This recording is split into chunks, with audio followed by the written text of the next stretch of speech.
हम लोगों ने अभी बोमेंस कैप्सूल पढ़ा है और बोमेंस कैप्सूल नेफ्रॉन का पहला पार्ट है।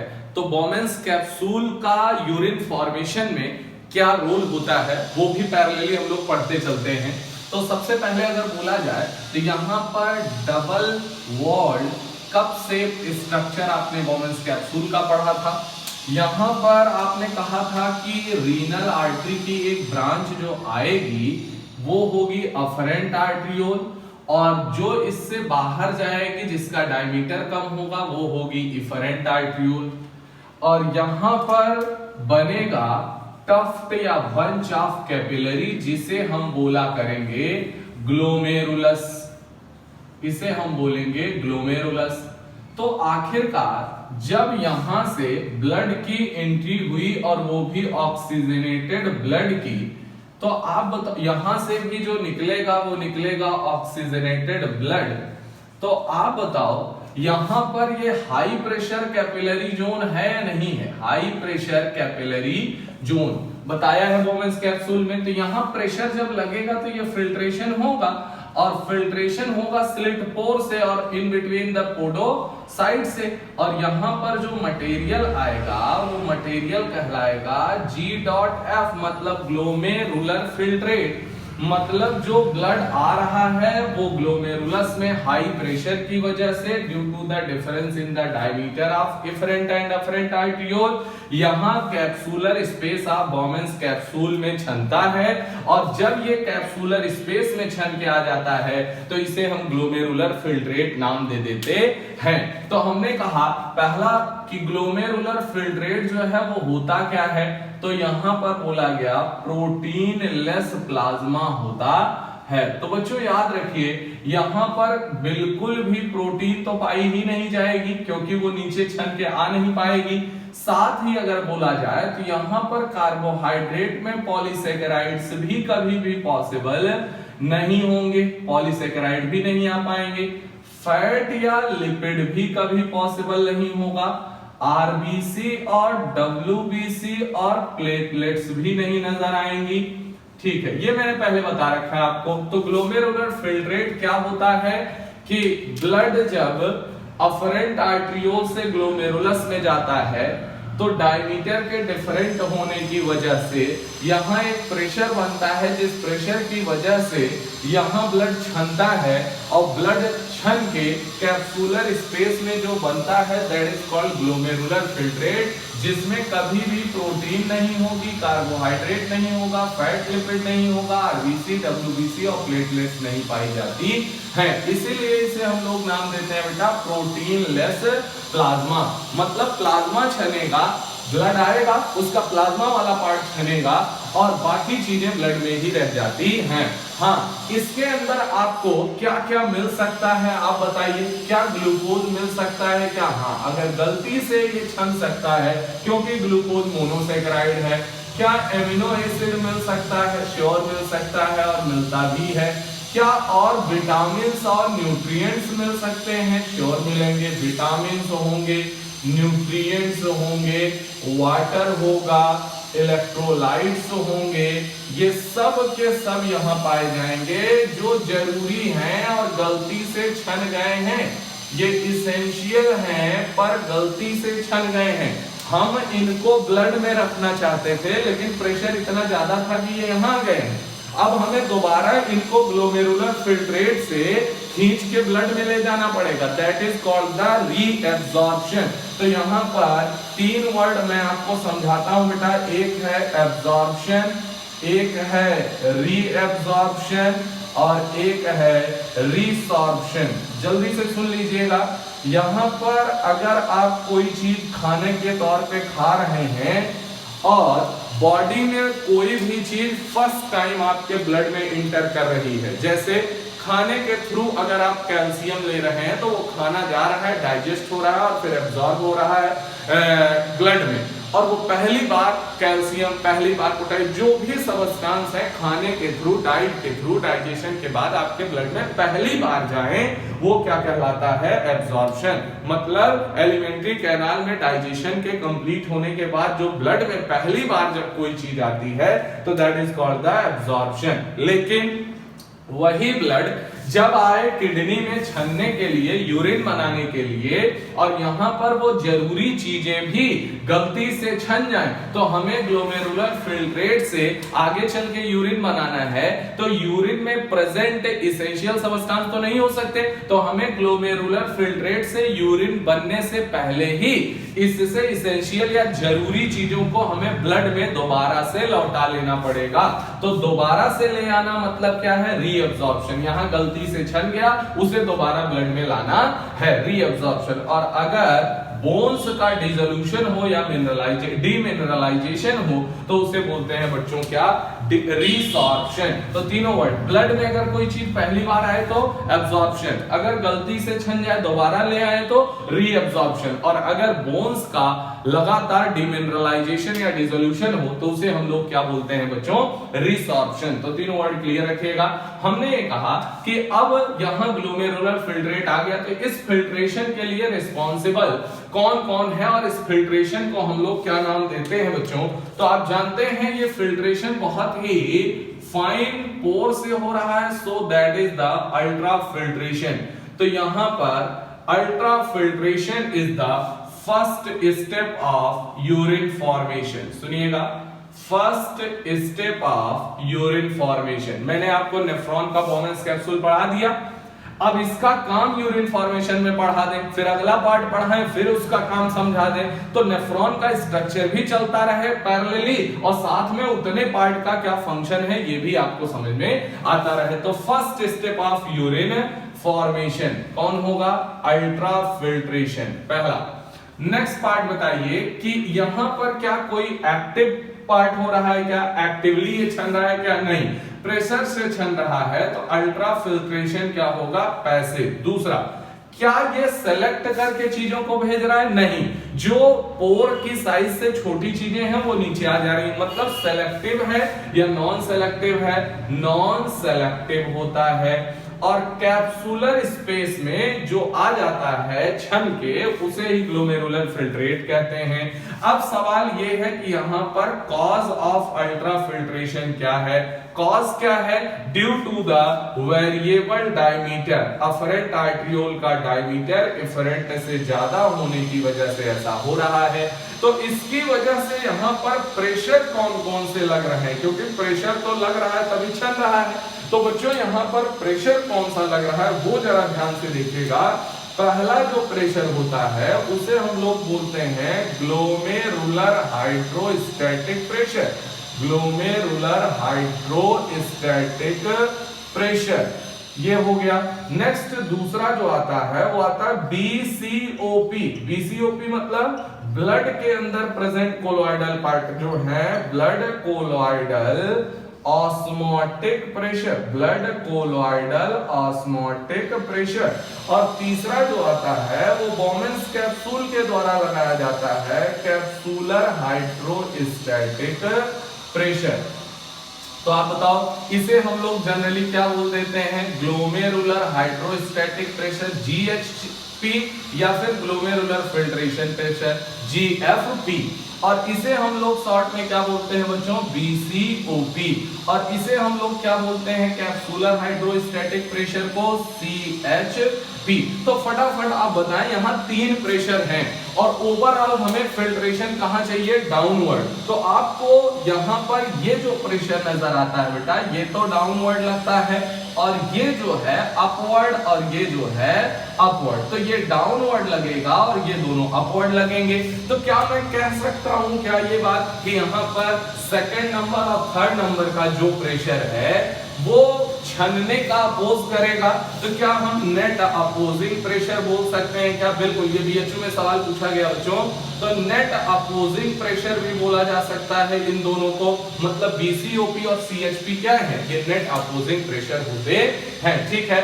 जीएचपी की जो वैल्यू होती है बच्चों वो 60 से 70 mmHg होती है, mmHg होती है नीचे की तरफ, डाउनवर्ड, ठीक है। और यहां पर जब आप देखेंगे बीसीओपी की अगर बात करें बच्चों, तो इसका वैल्यू होता है 30 mmHg अपवर्ड। और यहां पर ये जो होता है CHP 20 mmHg ऑफ ये अपवर्ड होता है। तो आप जरा देखिए गौर से कि यहाँ नीचे की तरफ जो प्रेशर लग रहा है वो 60 से 70 है, और जो ऊपर की तरफ दो प्रेशर लग रहे हैं वो 30 और 20 हैं, तो क्या बोलेंगे 50 हैं। तो हमने कहा इसका अगर हम नेट इफेक्टिव प्रेशर निकालें, क्या निकालें, नेट इफेक्टिव फिल्ट्रेशन प्रेशर, बहुत इंपॉर्टेंट है, कई बार पूछा गया, नेट इफेक्टिव फिल्ट्रेशन प्रेशर, तो आप क्या बोलेंगे। तो इसका फार्मूला बनाने की जरूरत तो नहीं है, डायरेक्ट आप बता सकते हैं 60 में से 50 गए 10 हो जाता है, 70 में से 50 गए 20 हो जाता है। तो यहां पर अगर बोला जाएगा तो फार्मूला क्या बनेगा, सबसे पहले आएगा कौन, GHP, और GHP के बाद इसमें से घटा दीजिए आप BCOP प्लस CHP। तो आप बताएं यहां पर नेट इफेक्टिव प्रेशर जो आएगा बेटा, इसे हम बोलेंगे net effective pressure, net effective filtration pressure, और इसकी जो वैल्यू होगी वो आप क्या बोलोगे, इसकी वैल्यू क्या है 60 से 70 है, और इसकी वैल्यू क्या है यहां पर 30 है, और इसकी क्या है 20 है, तो 30 20 50। तो यहां पर 10 से लेके 25 mm ऑन एन एवरेज बोल रहे हैं, 10 से 20 होता है, 10 से 25 mm ऑफ Hg का नेट डाउनवर्ड प्रेशर होता है, जिसकी वजह से फिल्ट्रेशन लगातार होता रहता है। अब सवाल ये कि आखिरकार यहां पर ब्लड जब आता है तो वो दोनों किडनी में जाता होगा, तो बोले हाँ, हार्ट के एक वेंट्रिकल के द्वारा पंप किया गया जो ब्लड है 1 मिनट में, उसे हम लोग कार्डियक आउटपुट कहते हैं बच्चों। अगर मैं आपसे कहूं कि हार्ट के 4 चैम्बर हैं जिसमें ऑरिकल और वेंट्रिकल, तो 1 मिनट में एक वेंट्रिकल के द्वारा पंप किया गया total amount of blood cardiac output कहलाता है। तो यहां पर कार्डियक आउटपुट की डेफिनेशन आप क्या समझेंगे, यहां पर आएगा कार्डियक आउटपुट, फटाफट देखिए कार्डियक आउटपुट।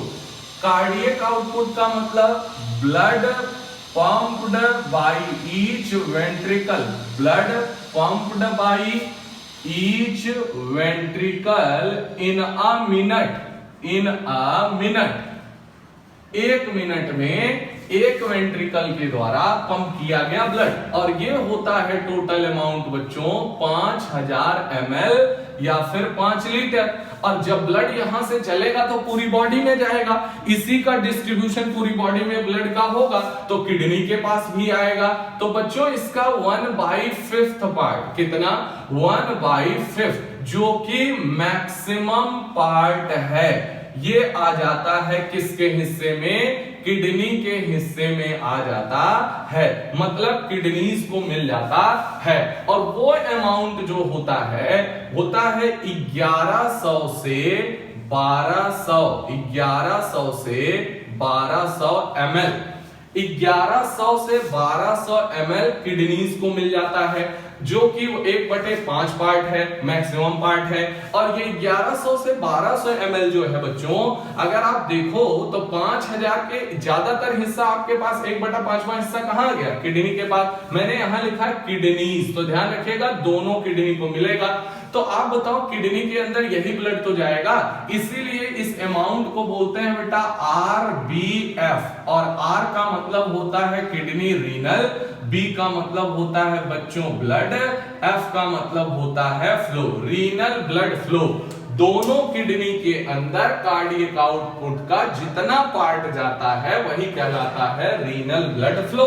तो ब्लड तो चला गया, ब्लड तो यहां से चला गया, लेकिन क्या पूरा ब्लड छन गया, क्या नहीं, छनेगा कौन, प्लाज्मा।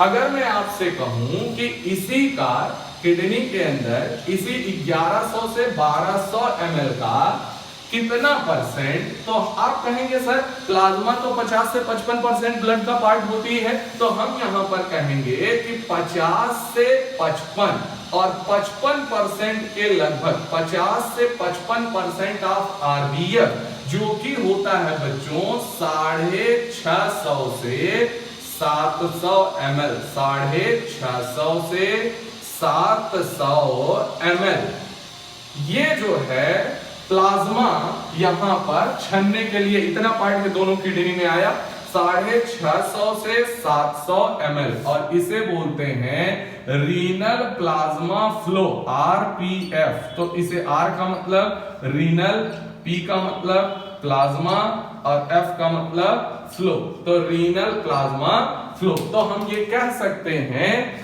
कि कार्डियक आउटपुट का 1/5वां हिस्सा दोनों किडनीज को चला जाता है, जो 1100 से 1200 ml होता है।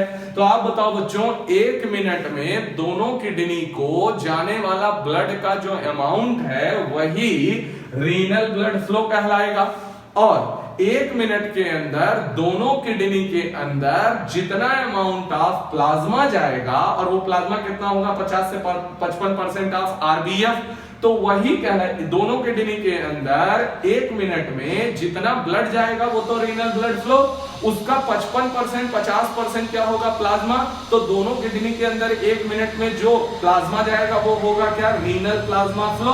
अब बात यह है कि ये गुजर रहा है, उस दौरान कितना क्षमता है ये भी देखना इंपॉर्टेंट है। तो बच्चों यहाँ आरपीएफ का केवल और केवल 20%, कितना, 20% ऑफ, ये 50 से 55% ऑफ आरबीएफ होता है, कौन, आरपीएफ। और 20% ऑफ आरपीएफ ही केवल क्षमता है, और 20% अगर आप इसका निकालोगे बच्चों तो वो आएगा, एक दोनों किडनी के अंदर 1 मिनट में छनना जो है वो यहां पर रीनल प्लाज्मा फ्लो का केवल 20% ही छन पाता है, जो होता है बच्चों 125 ml।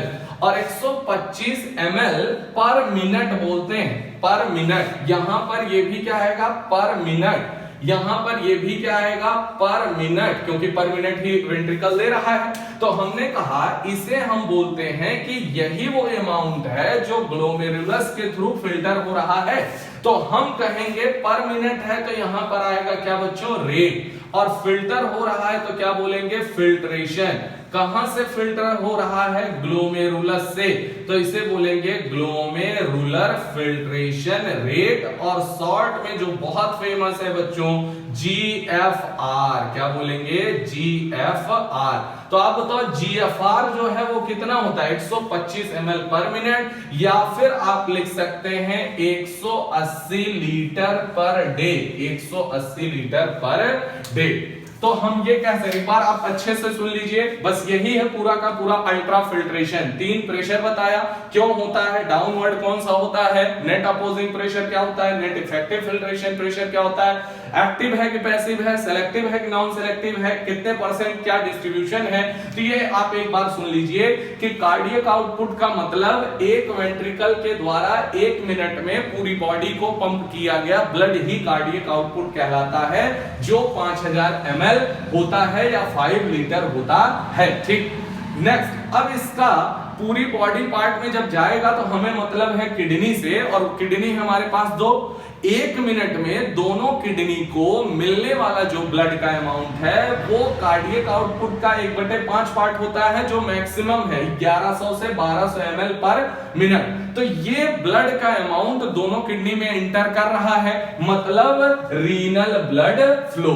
और रीनल ब्लड फ्लो जब दोनों किडनी में गया तो वहां पे छनना तो केवल ब्लड जब छनेगा तो प्लाज्मा का पार्ट ही बेसिकली छनता है। तो प्लाज्मा कितना गया, renal plasma flow is the amount of the plasma, amount of the plasma जो दोनों किडनी के अंदर पर मिनट में गया है। तो वो कितना होगा, 50 से, जब ब्लड इतना गया है तो इसका 50 से 55% क्या होगा, प्लाज्मा। तो वही अमाउंट पर मिनट दोनों किडनी में गया है, that is called RPF. Next आया, गया तो इतना, लेकिन क्या सारा का सारा छन गया, क्या नहीं, इसका 20% जो है वो ग्लोमेरुलस के थ्रू यहां पर छनता है, जो बनाता है क्या, ग्लोमेरुलर फिल्ट्रेट। क्या बनाएगा, ग्लोमेरुलर फिल्ट्रेट। तो ग्लोमेरुलर फिल्ट्रेट को जो पर मिनट दोनों किडनी, मतलब दोनों किडनी के सारे नेफ्रॉन, मतलब 2 मिलियन नेफ्रॉन्स के अंदर जो भी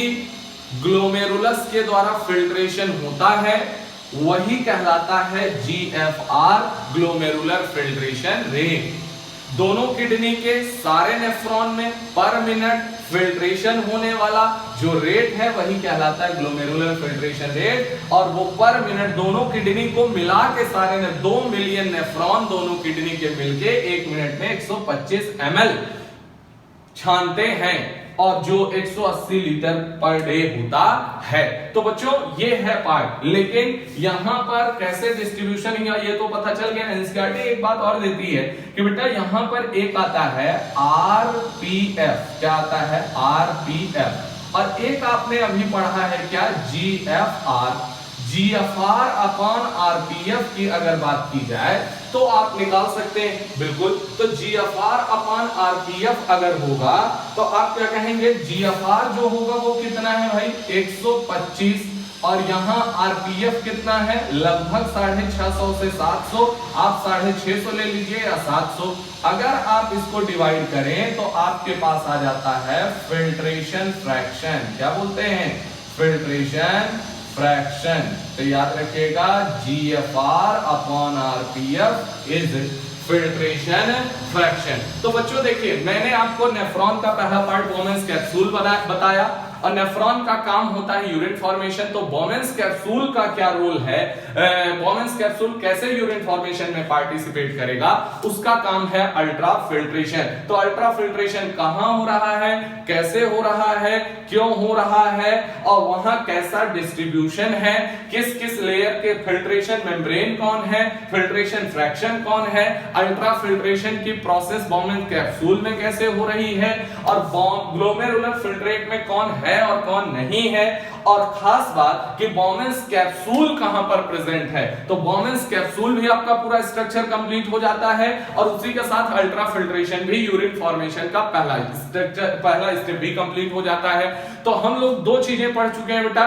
पिछले वीडियो में हमने आपको नेफ्रॉन के स्ट्रक्चर का पहला पार्ट बोमेंस कैप्सूल कंप्लीट किया, और दूसरे पार्ट में जो अभी मैंने आपको बताया है इसमें यूरिन फॉर्मेशन का पहला स्टेप अल्ट्रा फिल्ट्रेशन कंप्लीट किया, जो बोमेंस कैप्सूल के पार्टिसिपेशन से परफॉर्म होता है।